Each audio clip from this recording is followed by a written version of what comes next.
Good evening. God bless you all. People have been asking for prayers, but the Lord, you know who they are. To remember the great gift you've been given today, we still have time.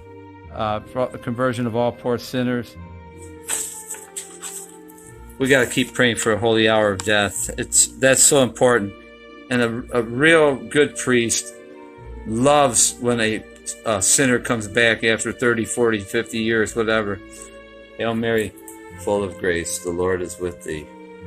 Blessed art thou amongst women, and blessed is the fruit of thy womb, Jesus. Holy Mary, Mother of God, pray for us sinners now and at the hour of our death. Amen. His mercy is endless. And I tell you to say every day, my Jesus, mercy, and just ask the Sacred Heart of Jesus to have mercy on you and place your trust. Sacred Heart of Jesus, I place all my trust in thee.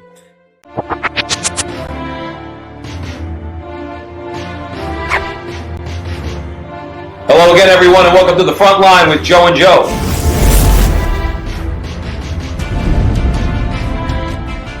Joe Pasillo, joined as always by Joe Resinello.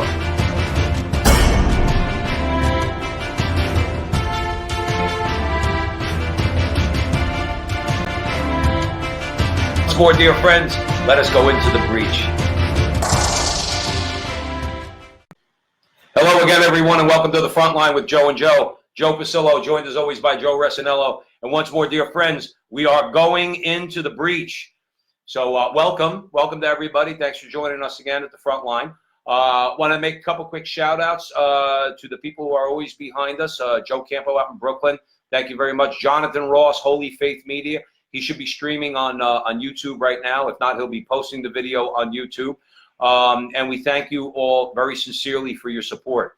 We have a few things to talk about. We're gonna have some fun tonight. I just saw Vinny joined in from Hoboken. Vinny, we're gonna be talking about Bernie Sanders tonight. And Artie, we got rid of the books. Artie, we got rid of the books. Only that? For you. We didn't straighten them out, Artie. We got rid of them. Okay.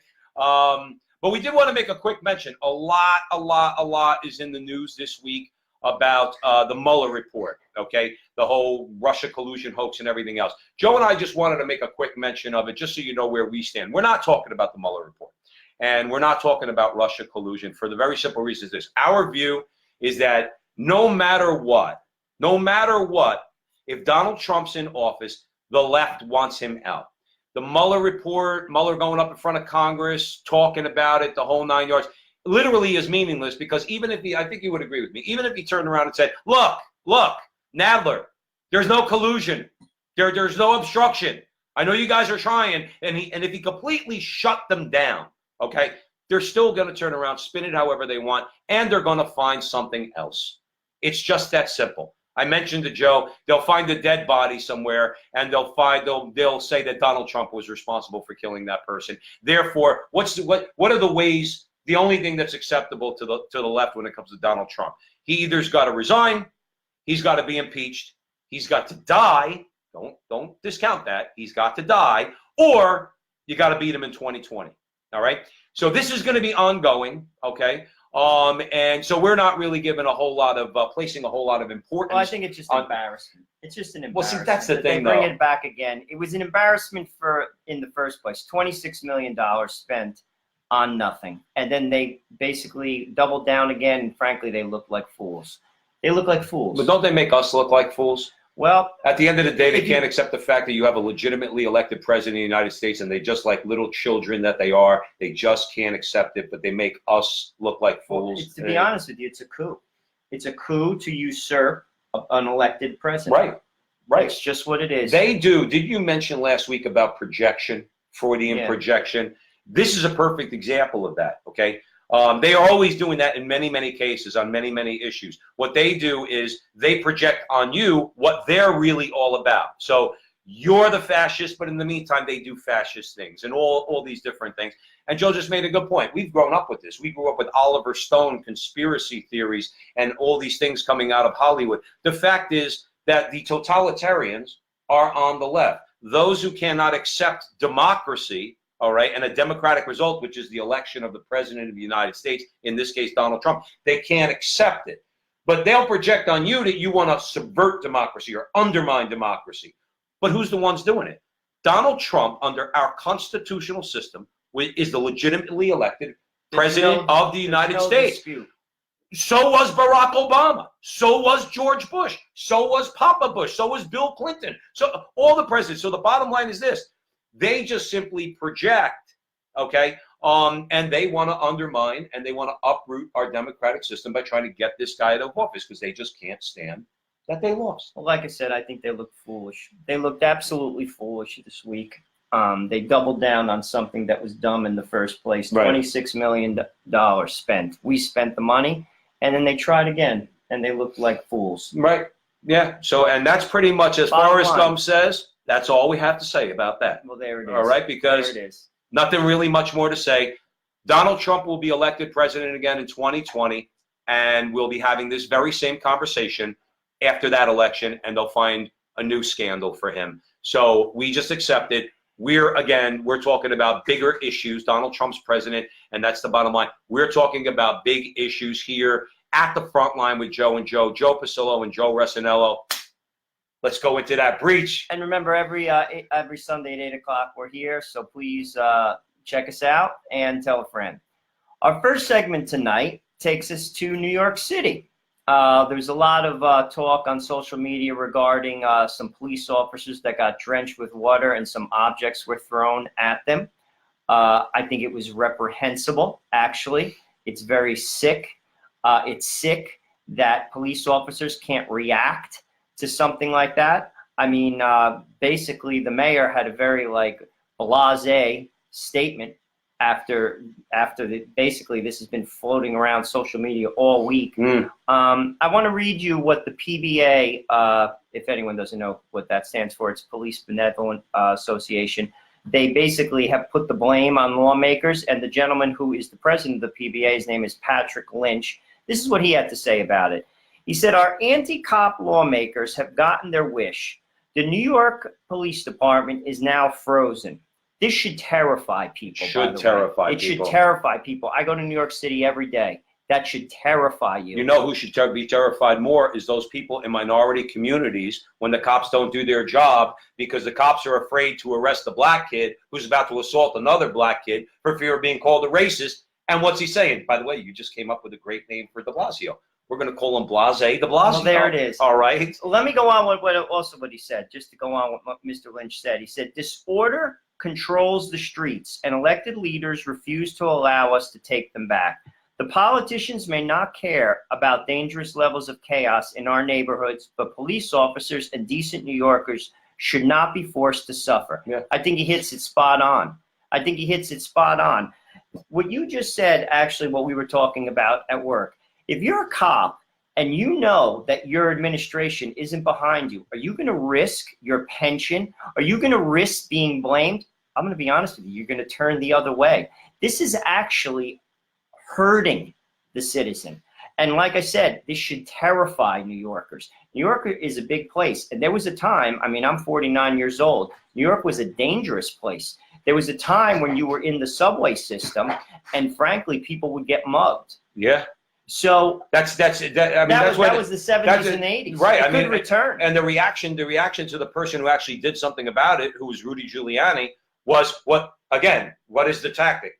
Giuliani, he basically had a policy, in that city where his view was that, those who are committing small crimes usually are people who are also committing larger crimes. He was proven correct. Okay. And what did they do? They called him a racist. Gee, there's a shock. But you want to know what? Crime went down in New York City. Now, again, the flip side is I'm not all in favor of the Disneyfication of Times Square, but I will say this. The M&M store and all the things in Times Square are vastly, infinitely better than when we were in our 20s. So Times Square was completely pornography. From 8th Avenue and 42nd Street to Times Square, everything in between. There wasn't a movie theater there. Everything was porn. Every marquee had XXX. Now, does de Blasio want to go back to those days? Because that's where he's bringing this city. But also, I think the criminals feel empowered. Well, wouldn't you? Absolutely. I mean, if you get away with dumping water, and then, by the way, they threw a bucket at the They hit the police cop in the head. with the bucket. Now, this cop looked like he probably wouldn't be hurt too much by a bucket, but nonetheless, you cannot assault the police officer, and no matter how you slice it, that's assault. If Joe or I did that, you know what happens? Handcuffs. Handcuffs. If you're lucky. No, but that's what I'm saying. So I think I think it was a very sad day for New York, and citizens should be terrified. They should be terrified because, you know, there's a lot of bad elements in New York City. New York is a very big city, contains all types, the rich, the poor, the good and the bad.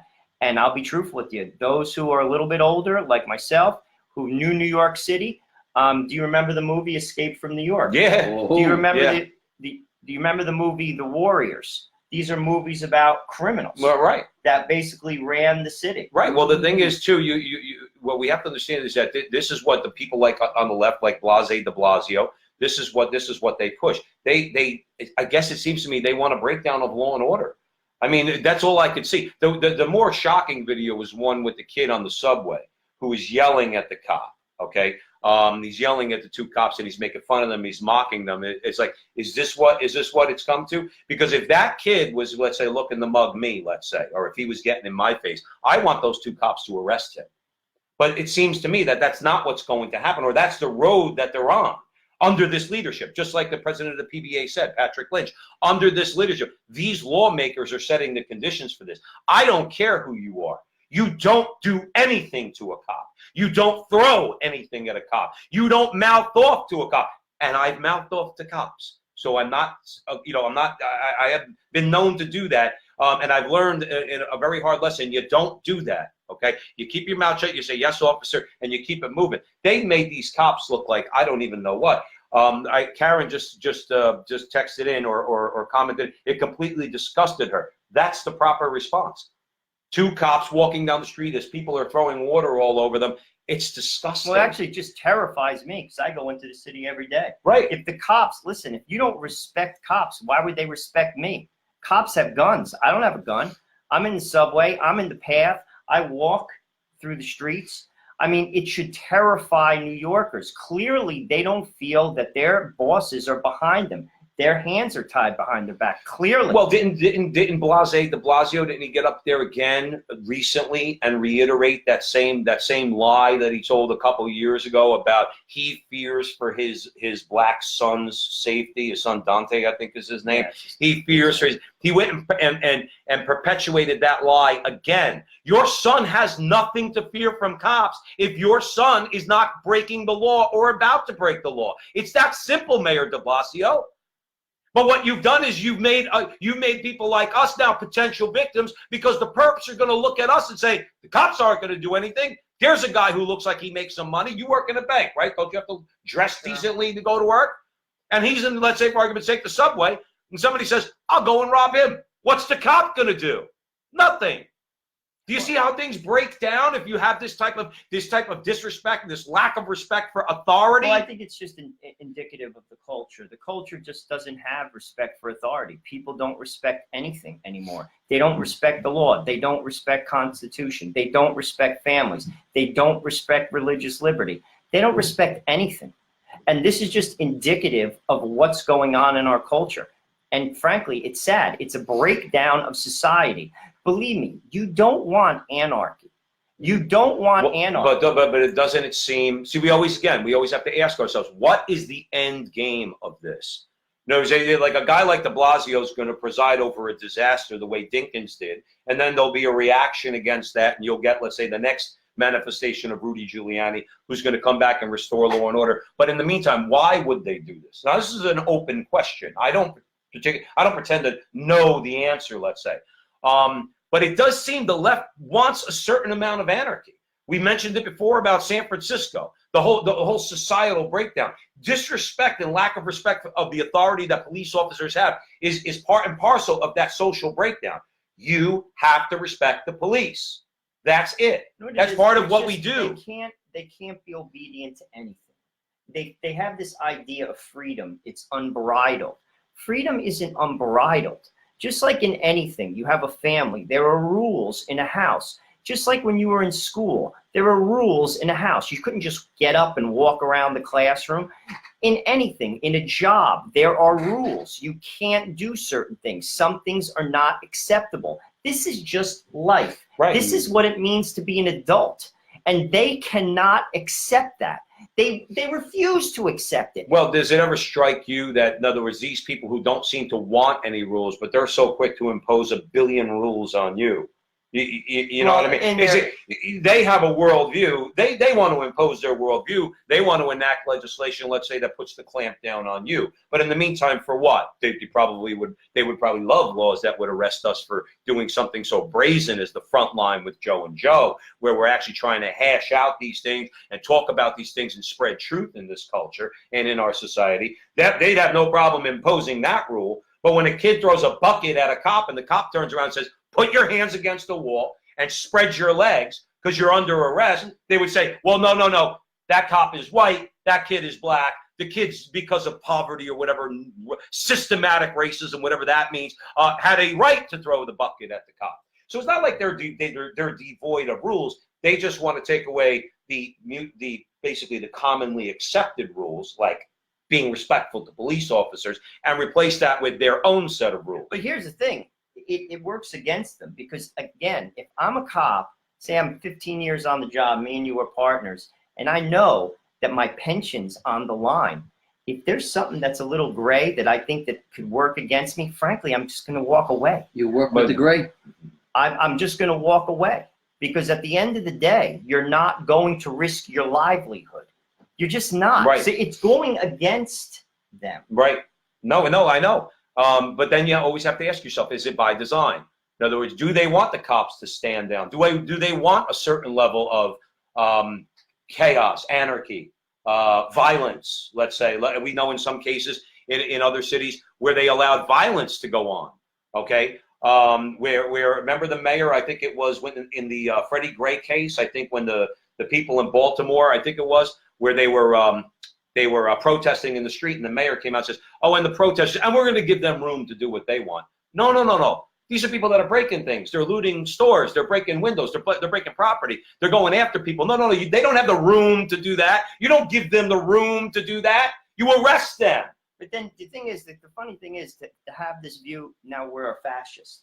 That's like they think. I can remember when Giuliani did all this stuff. And frankly, I'll be truthful with you. Even if you dislike the guy, I live here. I live in the shadows of New York City. I grew up here. I've been going to the city since I was a little boy. New York City was a rough place, and you could do anything. You could drink in the streets. When I was a kid, we'd just go into the city and just drink, walking around, open containers, do anything. Only drink. But Giuliani could change everything. He absolutely changed the whole dynamic. And I can remember the news putting pictures as if he had an Adolf Hitler mustache, as if he did something. He actually did something good. Yeah. Right. He did something good in the city, and people didn't give him the credit. Frankly, they call him, like I said, a fascist. Call him fascist. I mean, why? Because he has rules? Right. Rules are a part of life. Rules are a part of being an adult. You cannot have a society without rules. You cannot have a government without rules. Right. And if you don't like that, frankly, I'm going to tell you right now, you're not an adult. Yeah, but you know what they used to call people who, let's say, promoted this type of thing? Criminals. Criminals don't like rules, okay? And that's the bottom line. And they don't want to hear that. In other words, they're actually trying to promote criminality, because if you say to the cops they can't arrest you for certain crimes, or they can't act in a certain way to prevent a crime or anything like that, then you're just promoting criminality. Because like I said earlier, that's what's going to happen. If the perpetrator or potential perpetrator does not feel like the cops are going to do anything to him or her, okay, then they're going to feel like they have license to do whatever they want.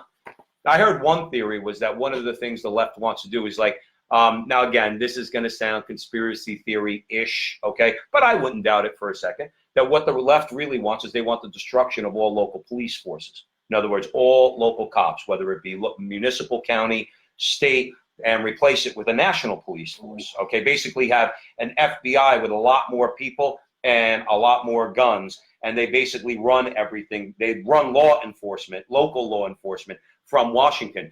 knowing the way the left operates and how they like everything centralized, I wouldn't be shocked at that, because every time you have a sheriff, let's say, in a county, whether it's Essex County or Bergen or wherever, okay, that actually enforces the law or is very outspoken. Of course, that person is a racist, a fascist, as you alluded to, the way they try to paint Giuliani as a fascist. Because if they can control law enforcement on a national level, then they can impose their will. Again, they have their rules, not the same as ours, but they have their rules that they want to impose on all of us too.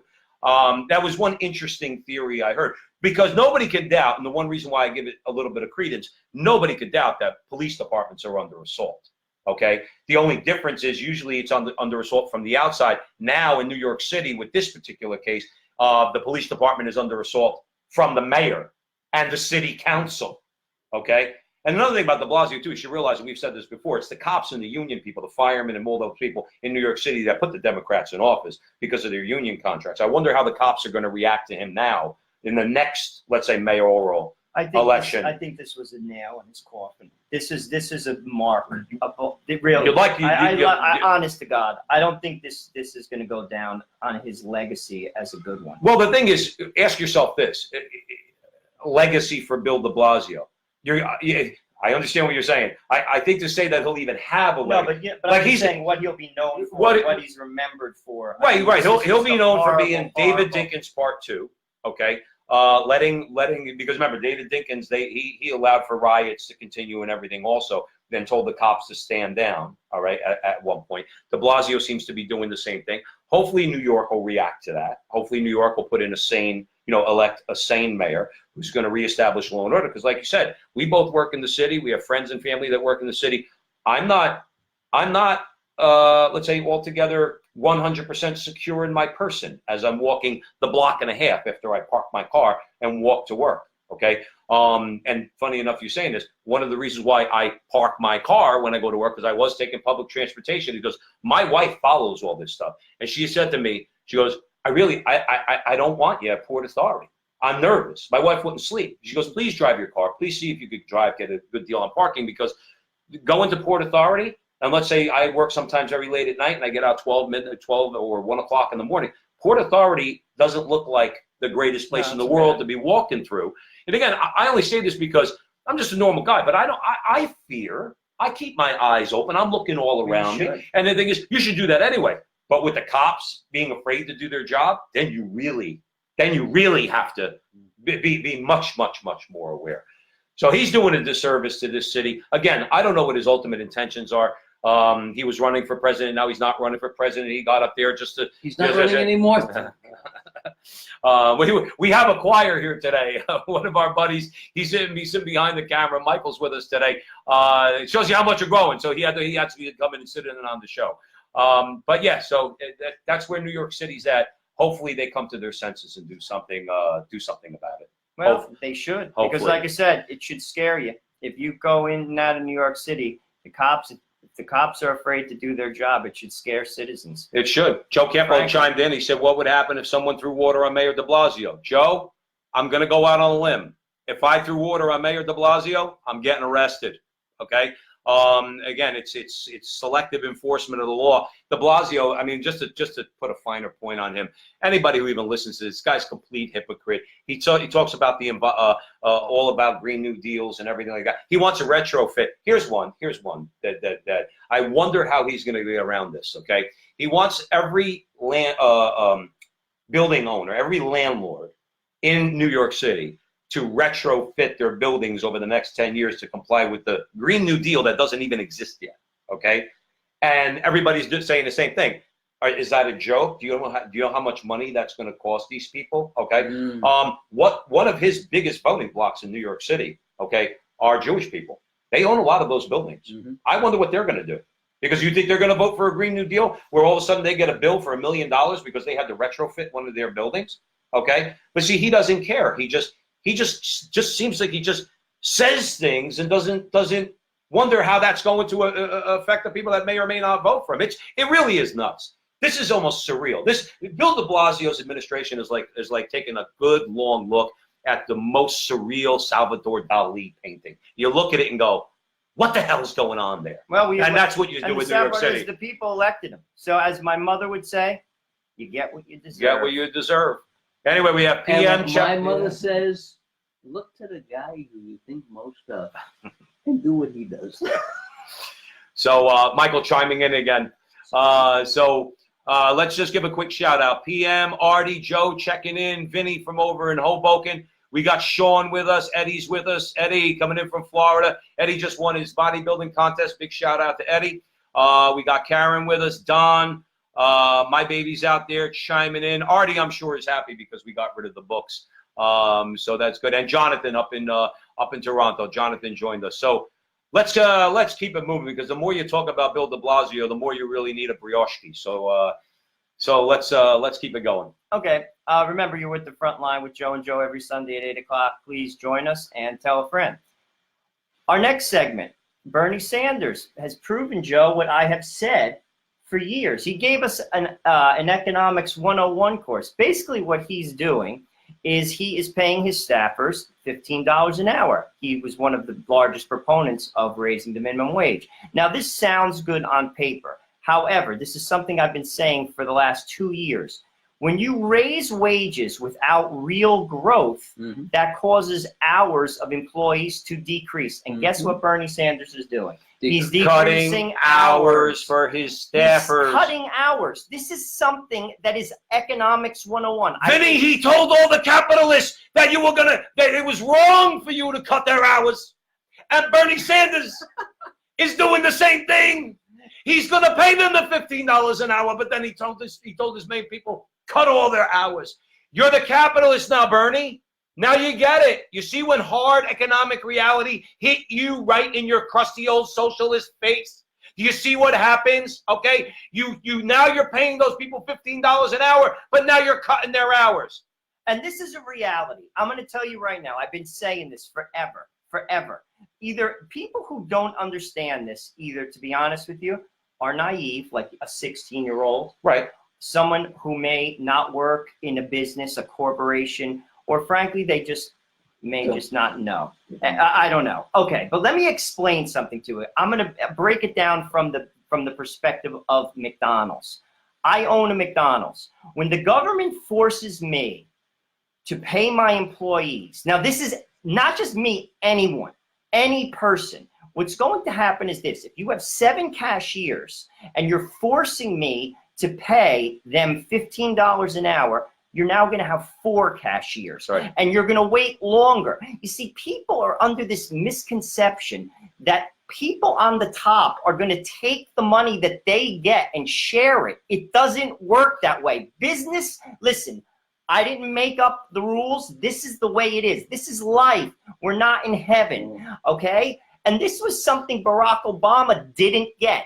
He taxed corporations at 35%.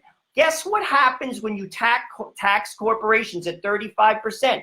They fire people. And the people who get fired aren't always executives. They're like me, who's trying to feed his family, who has 3 children and a wife, who's a regular guy. And it's everyone. It goes from the janitor to the clerk to the middle of the row guy to the big guy.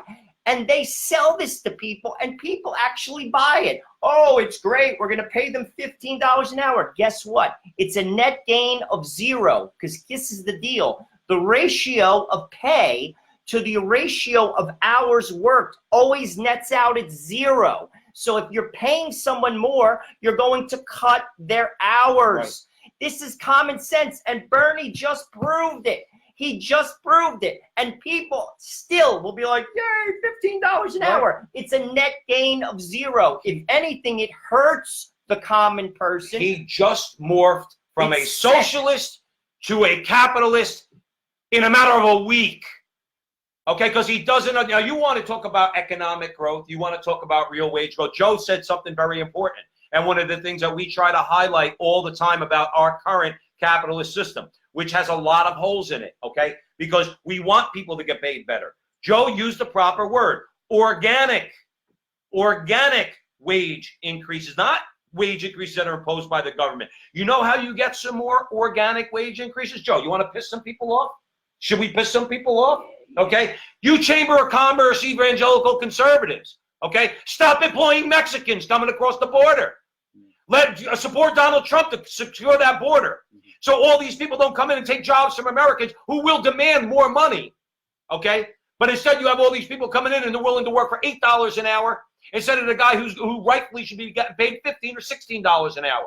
How about you promote families, okay? So women, instead of having to go out into the workforce, okay, will stay home and raise their children. Here's my point, Joe. Let businesses have to compete for labor, and then you'll get organic wage increases. But when you're flooding the labor market with illegal immigrants and people who don't necessarily want to be in the workforce, many women do, but many women don't. But they're forced to be in the workforce because they have to put food on the table. Set the conditions where people will come out of the workforce and have a more limited labor supply. And then you know what the corporations have to do? Well, we want to hire you, Mr. Pasillo, and we'll pay you $20 an hour. I say, yeah, but the other guy was just an interview with, he'll pay me $23. So you're going to have to pay me $24 if you want me to come work for you. Then you go in the next interview and the other guy says to you, well, you know, I can offer you $28 an hour. They have to compete for your labor. That's the real problem, solution to the problem. Not your stupid government mandates that tell Starbucks or McDonald's they have to pay $15 an hour. It's superficial and it won't work, and it'll lead to what Joe was just saying and what the socialist Bernie Sanders just proved. Okay? Organic wage increases, or else hours get cut, and when hours get cut, people in real dollars are taking home less money, and that's a problem. Let me parallel another example of the same basic thought pattern. You know, when they're talking about debt relief from college loans, they're going to spread that debt to you. You're going to pay for it. Do you think that that's just going to disappear and the government's going to pay for that out of the goodness of their heart? They're going to spread it out. You're going to pay for it anyway. Mm-hmm. You're going to pay for it anyway. And this is where I just say to people, are we adults? Are we simply adults? Are we 16 in high school thinking about as if the world works this way? Listen, I want the world to be, you know, a better place, and I frankly work for it to be so. However, there's certain realities as an adult. There's certain economic realities. This is one of them. And this is a man, and this is where I want the people, if you're a Democrat and you're listening to this show, please listen to what we're talking about. I'm not making this up. He's actually proving my point. I've been saying this forever. Mm-hmm. I can remember having an argument with someone on social media when they were talking about this like 4 years ago. And I was like, I'll pay people $50 an hour. But the market does not determine that wage. The market is what determines the wage. For instance, you could be a great janitor. You could be the best janitor on the earth. You could be like, I'm the best janitor in New York City. Janitors don't make $100,000. The market determines the wage, not the government. Well, that was my point to you earlier is yes, you're right. But I do have a problem where it is when you have all these extra factors when it comes to what's driving those wages. And that's why I mentioned about so many people being in the workforce. Yes, the hiring of illegal aliens to pick apples or grapes out in Napa Valley. All the libs own the wineries out in California. They have no problem paying those Mexicans and those people from south of the border all sorts of crap wages. Okay, they have no problem with it. When you have a market that's flooded, then that market that you're talking about, the free market for wages, okay, then it gets obscured, is my point. If you had a workforce, like I said, two factors I know will piss off the feminists and I know and a few other people, but I don't really care. In other words, when you have tens of thousands of people going into California and in southern states and doing farming and all that, and these jobs, and you're flooding the market. And yes, when women can't stay home or feel like they can't financially stay home and raise kids because they got to get out and go to work, then there's just quite frankly more. These are just two factors. There are others, okay? But then what that does is it drives wages down. And then, again, we're free marketeers, but this is a problem with policy and the way we do things, that we're supposed to set the conditions for workers to get out into a workforce where that market wage is significantly higher. where we talked about, let's say, the auto industry, where the auto industry will not have a problem paying that man $40 an hour plus benefits and vacation and the whole 9 yards, and a good package where he could make his career working for an automobile company, and he could do and provide for all his family's needs. And mom can stay home, okay? Because there's less people in the workforce and they have to compete. So you're right. The market does determine the wage, but the market itself has been obstructed and obscured by all these other factors. And that's one thing that politicians don't do anything about. Right and left. Like I said, Joe always says, we don't look left, we don't look right, we look up. Well, let me tell you something. It's wrong. It's wrong for these conservatives, okay? These pro-business Chamber of Commerce conservatives to not want to do something about that border because they just want cheap labor. It's a matter of right and wrong, and they're wrong for doing that. And I'm going to give you another little economics lesson. When Donald Trump became the president, what did he do? He lowered the corporate tax from 35 to 21%, 21%, I think it was 21%, but it's in the low 20s. At the end of the day, what happened? Places like Walmart, what did they do? They gave money to their employees. Yes. Why? Because it was real growth to the bottom line.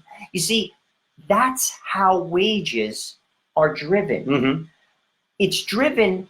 People don't give people money out of the goodness of their heart. If you haven't learned that as an adult, I don't know what to tell you. Right. I mean, your parents do that.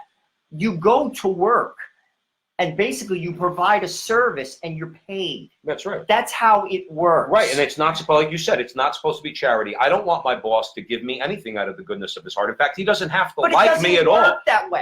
It doesn't work that. He needs to respect my dignity as a worker, provide the conditions by which I can make some money and I can provide my family. I don't really care if he likes me, and I'm not asking him for anything. It's a mutually beneficial arrangement. He hires me according to do the things he wants me to do and the job he wants me to perform. And if I do it and do it well, he continues to employ me.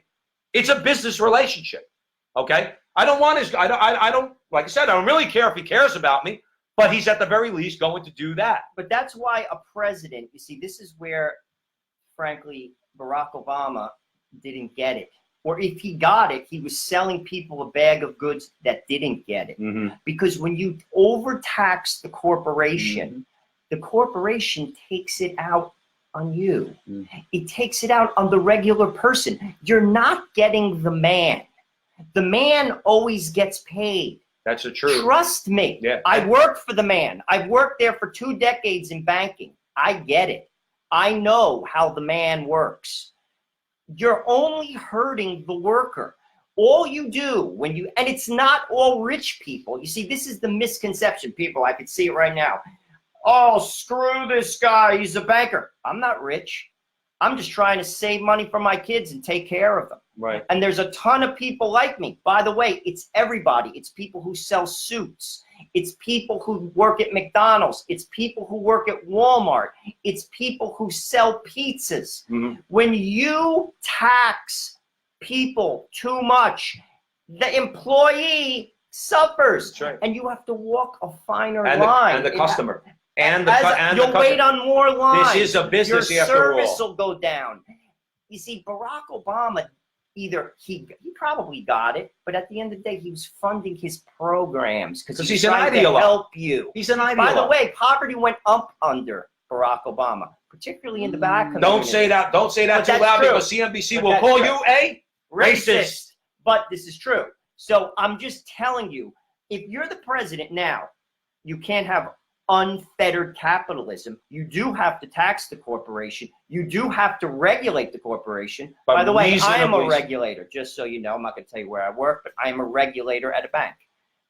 At the end of the day, you have to do those things, but it has to be more of a middle of the road. You have to strike a better balance. Barack Obama was way out of line. By the way, that's why the growth was constantly mediocre at best, if not non-existent. He didn't get it. He didn't get it. But then the funny part about it is the frustrating part about Barack Obama. Then he tried to sell us on the idea that he got it perfectly and that we really shouldn't expect more than 1 to 1.5% growth because that's unrealistic. Welcome to the new normal.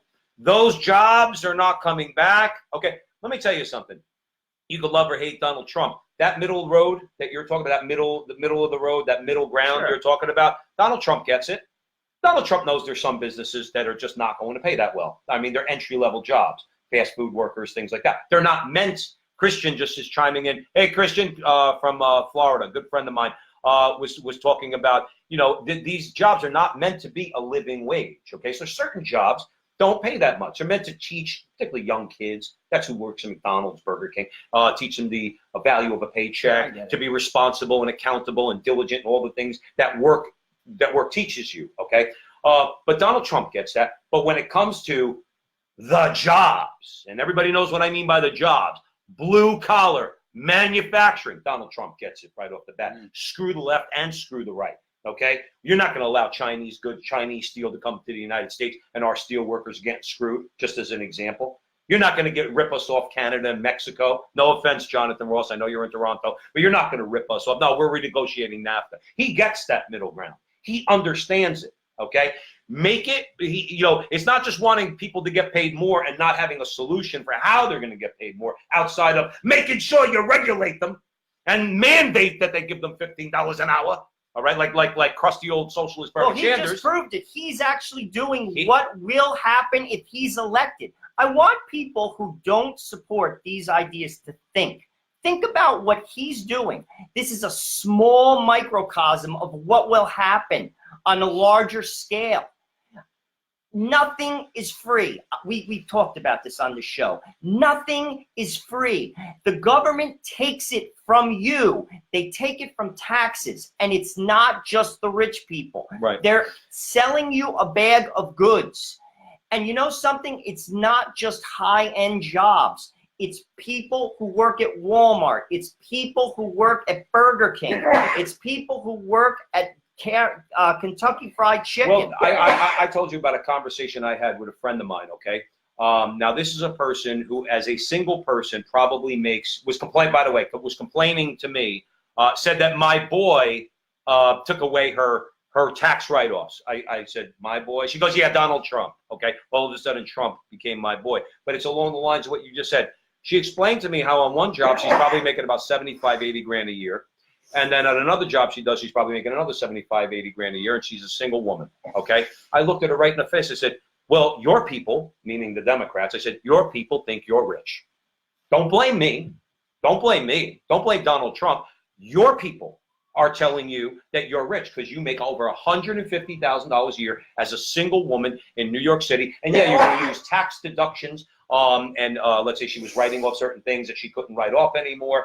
And I'm like, my only point in bringing up that story is that they love when the Bernie Sanders of the world, like you said, it doesn't have to just do with rich. It's a lot of people who are not rich, like this girl I'm bringing up. But they say, it's okay, higher taxes are okay, just go get it from them. But they don't like it when they themselves are the them, because there's always going to be somebody making less money than you who is going to point to you as you're the affluent person. So my point is, where does it all end? If we keep down this road, this wealth envy that we have in this country, everybody's worried about what everybody else is making. We're never going to progress as a nation, ever, because it's always pointing the finger. It's always, and it's like you said too, stop with the taxing the rich stuff, okay? We get hosed. Calculate your taxes, man. Especially if you live in New York, New Jersey, California, and the high tax states. Don't just look at your federal income tax. Look at your property tax bill. Look at your sales tax rate. Look at the gas tax rate. Look at the tolls that you have to pay just to go to New York City. I spend $300 a month on tolls. That's a tax. Okay, so don't think it's just the federal income tax. They're hosing you. Rich people don't care about a $15 an hour or a $15 border crossing at the Lincoln Tunnel. Who do you think they're taking from? You think they care about 80 cents of every gallon of gasoline is a tax? You think they care about that? Who are they hosing? They're hosing you. They're hosing us. So it's like Bernie Sanders is made a career on this class envy. Well, in the meantime, he's rich, which blows my brains. And also, people think they're getting something for free. Listen to me. I'm going to say it again. Nothing is free. I could remember this. This was something. I thought he was a dud, Mitt Romney. Frankly, I think he was very qualified to be the president, though. I will say that. Great resume. Phenomenal resume. But he was a dud. Mm-hmm. I can remember in the debate, out of frustration, he said this to Barack Obama. I'll never forget it. It was one of the most, I think, salient moments in the debates. He said this out of frustration 3 times. Government does not create jobs. Government does not create jobs. Government does not create jobs. And he's right. Mm-hmm. And you say, who is he to say that? Well, he was the CEO of a company, a consulting company, a very affluent one. He gets it. He ran a state, Massachusetts. He managed the Olympics. Mm-hmm. This is a guy, he has an MBA and a JD from Harvard. He understands job creation because he's doing it. He did it. Mm-hmm. Government, I'm now going to say it. Government does not create jobs. You want to hear something funny? Christian just commented in. He says the irony is now Denmark is privatizing its pension plans. Right, Chris? Because you know what they realize and what we're talking about? You can't just keep taking other people's money. You can't do it and think you're going to have a successful society or one that's going to be economically sound. Let's say as time goes by, it's just going to deteriorate and deteriorate as you saddle on more debt and more debt and more. When you can't tax enough, then you go out and borrow and you're borrowing, you're taxing, and you're doing all these things. That Bernie Sanders, let's get back to the beginning of the conversation, that Bernie Sanders wants to impose on us. We are toast, man. Toast. Bernie Sanders doesn't give about the working man, okay? He's a rich guy. You know, he actually said, well, I made $1 million, but I only wrote a book. You made $1 million. I haven't made $1 million. I haven't made $1 million, and I work a lot harder than you, Senator Sanders. And by the way, Joe and I work a lot harder than you've ever worked in your life, ever. You've been nothing but an agitator, and then a mayor, and then a congressman. Please, you're a politician. You don't work for a living. You figure out ways of taking other people's money and using it to buy off votes so people will vote for you. Stop thinking we're all stupid, please, and stop calling us racist, too. Okay, we're telling the truth because that's what Joe and I do about people like you. Enough of him. Well, there it is. That was the second segment. It was pretty good. Yeah, well, the veins popping out of my head. Let's give a shout out. Leone's joining us. Jonathan, Christian from Florida. Everybody else, we're at the front line with Joe and Joe. We got Michael here behind the computer joining us in the studio. And yeah, this is a very lively conversation. Now we go from the insane. No, excuse me, the absurd, like Senator Sanders, that's my last one for tonight, Vinny, so you go from the absurd, now we're going to go to the insane, okay, while we're at the front line with Joe and Joe Pasillo, Joe Rossinello. Joe, go ahead. Give me the agita that I know is coming right now. So we're going to go to Minnesota. Basically, a mom, I saw this, to be honest with you, I couldn't even believe it. I couldn't even believe it that this was happening in America. We've covered other segments that are similar to this that have happened outside of the U.S., but now this is happening in America, and I think you should know about it because, frankly, the mainstream media does not cover it. There was a mom in Minnesota, it's St. Louis County, Minnesota. Basically, she is suing the county for usurping her rights, her parental rights, by basically allowing her 17-year-old son to get a sex change operation. This is America. This is without her. Is this mic on? Yes. This is America. This is without her notification. Basically, without notifying without her. a court order of emancipation, because there is such a legal way to do this. You can get a court order of emancipation as a minor. It was not received. And basically, all this is, this went to court, by the way. It's activist judges basically using this kid as a pawn. They could care less about this kid. Also, by the way, there is research, we've said this on other shows, coming out of Johns Hopkins University that said 70 to 80% of minors who have these feelings change their view as adults.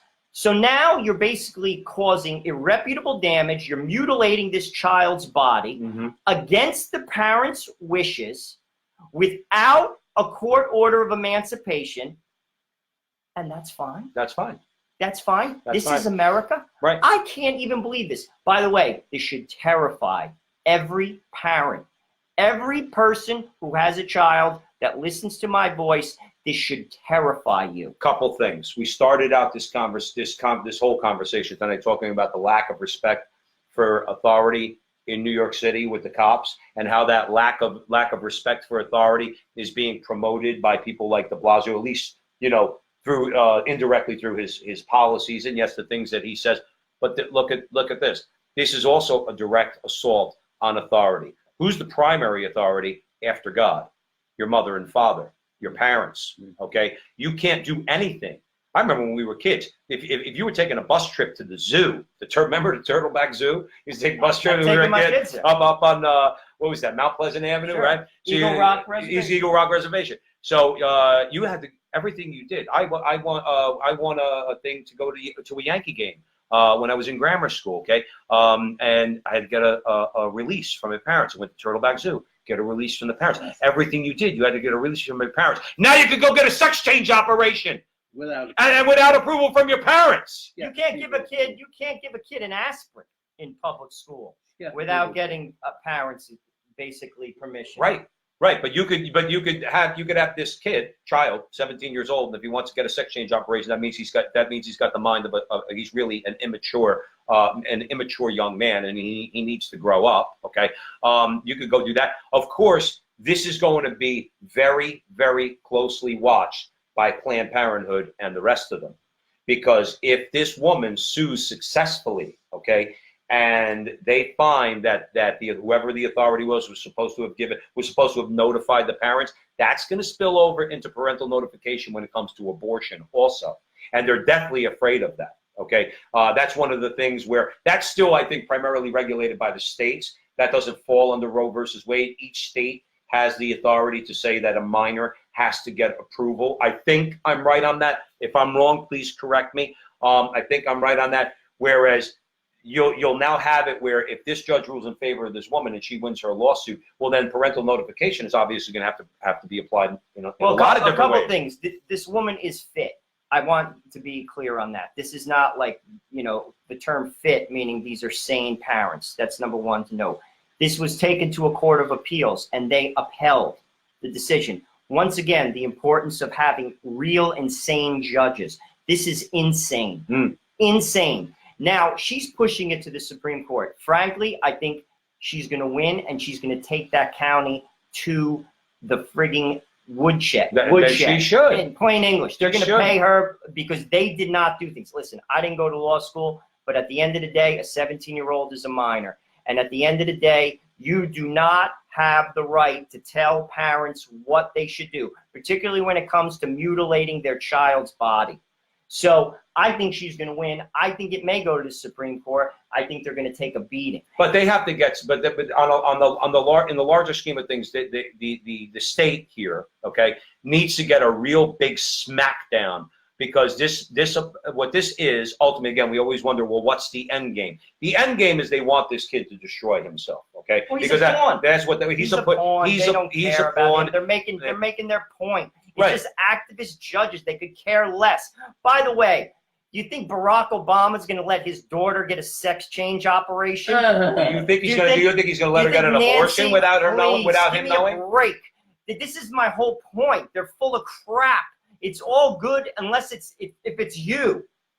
You think Bernie Sanders is going to let his nephew get a sex change operation? No. This only applies. Look, as far as they're concerned, if you're growing up in one of their households, you're fine, because you're going to learn how to be a loony, liberal, lefty nutbag, okay? And they're going to get what they want, but when they form that child. What they don't want is for you or me or Mike or any of the people out here, they don't want us to form our children the way we want. That's why we spoke a couple weeks ago about the parents. Where was it? In Canada? Again, Jonathan, no disrespect to Canada. The parents were, the daughter got taken out of the home from the parents, because the father did not recognize the pronoun that his daughter wanted to be referred to by, wanted to be referred to like some sort of transgender pronoun or whatever. But this is where the state is going way, way too far. It's okay when they're raising their children the way they want, because again, they know their children will go up to be lunatics like they are, okay? But all you, particularly you Jesus lovers out there, okay, they don't want you raising your kid, all right, according to Christian values. They don't want you doing that. They don't want you teaching your kids about right and wrong. You don't want to even, we covered it last week or 2 weeks ago. A teacher gets up in the classroom and says to a bunch of 4 and 5-year-olds, there's no such thing as boys and girls. If we don't push back against this in any way we can, I heard somebody say that, we need to start taking some real drastic action. I don't think, me personally, Violence is not going to solve anything. But what will solve it is presence. Presence. Good parents, all right, who are not insane and who know that Joe and Joe are telling the truth about this. You guys, you need to find out what's going on in your public school system that your children are in. And when you find something out that you don't like, then you have to get up and you have to go down there and make your presence felt and say what Joe and I always say we need to start saying to these people. The answer is no. I'll be honest with you, I don't even think it will work. I know a friend of mine in a town that lives close to me where they had a transgender kid in the school system. And he's a very articulate guy. He's a very smart guy. He went to the school board.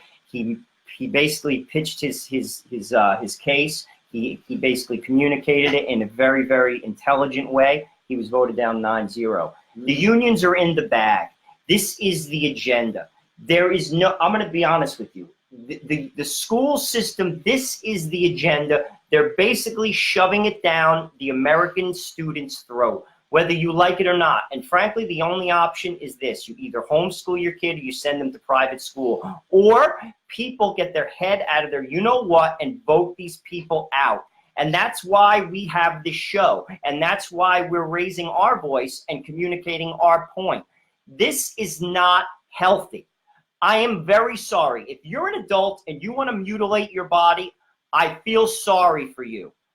But you can do that. You're an adult. You are not going to do that to a child. And frankly, if the government is behind that, my answer as a responsible parent is this. I will not put my kid in that situation. Right. I will not put my kid in that school.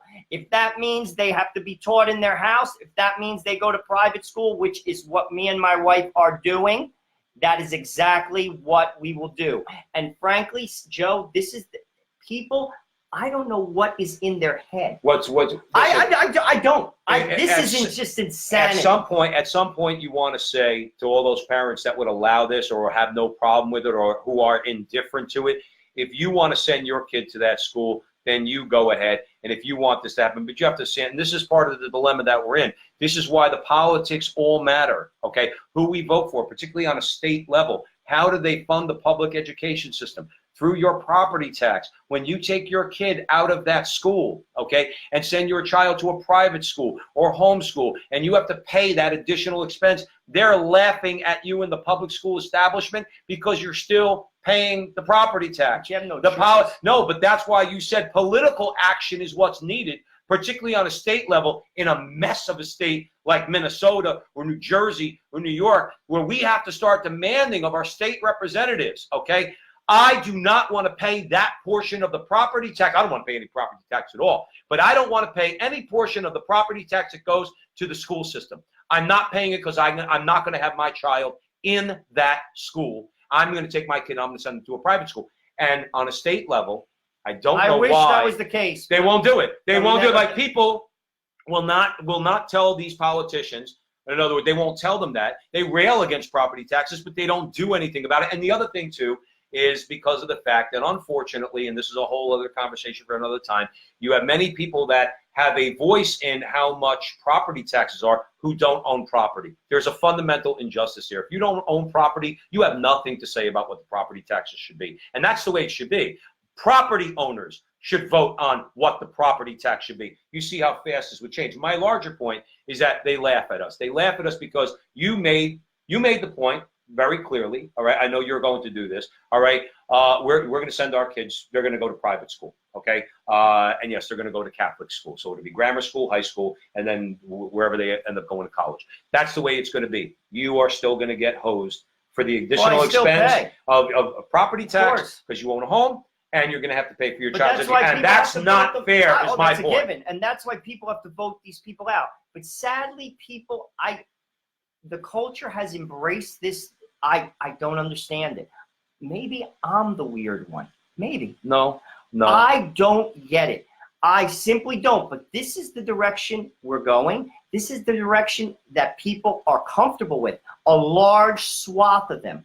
And frankly, I absolutely disagree with it. It horrifies me. And it should horrify you. It should horrify you that a state in this country, in the United States of America, could tell parents, go F yourself.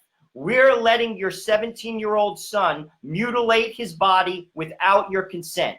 That should horrify you. If you can't see something wrong with, even if It you are a should parent, horrify you. And frankly, something's wrong there. Yet people, they just keep voting. They're comfortable with it. They have no problem with it. Right. It scares the hell out of me. My answer to that, my kid's not going to public school. Ever.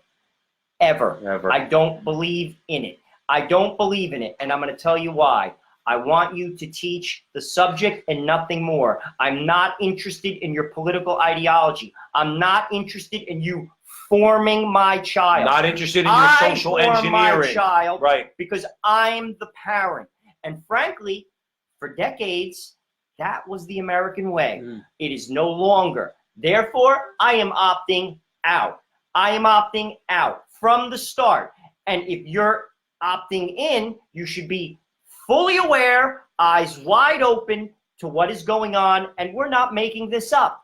This is not covered in Fox or in CNN, but it's going on. If you look, you will find it, and it should scare you. To scare you to death.